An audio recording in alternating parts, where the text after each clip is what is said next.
Where judgment is concerned, it is so easy to run afoul of ourselves that we miss the point. This Torah reading is a case so deliberately portrayed that it allows us to peer inside the inner kernel of our soul and see us for what we are really composed of. It's all about sara'at, which normally is translated as leprosy, but wrongfully translated so. It's rather the inner core of a sin that has lodged itself inside of an individual and then has radiated outward from that seed so that it becomes a kind of blanket nega or plague on that person's flesh. We have never understood that sara'at is all about a physical ailment and a disease that needs to be diagnosed by the Kohen, and then for that person to be delivered from the harmful effects of that leprosy. Rather, we've understood it to mean where a person's soul has become dirtied and sullied, that they no longer feel like the kind of human being that they used to feel.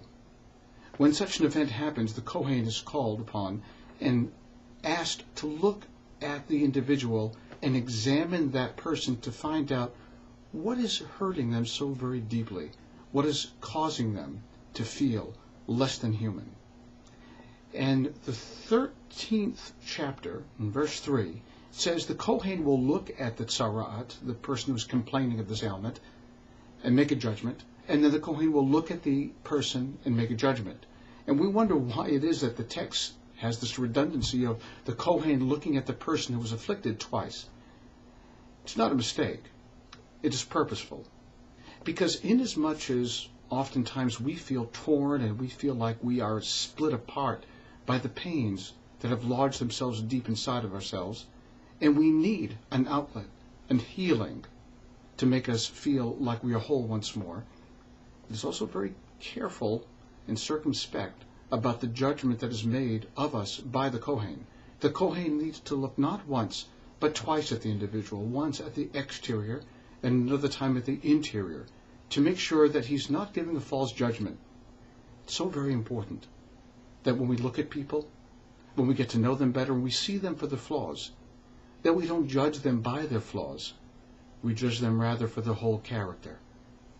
Judgmentalism ultimately can split apart the universe, destroy another person. And while we are busy destroying another person with our judgmentalism, so too it infects us and destroys the best part of us at the same time. Wishing you a beautiful Shabbos, free of the kind of judgmentalism that so hurts other people, free of the judgmentalism that so affects and hurts us as well, free to be you.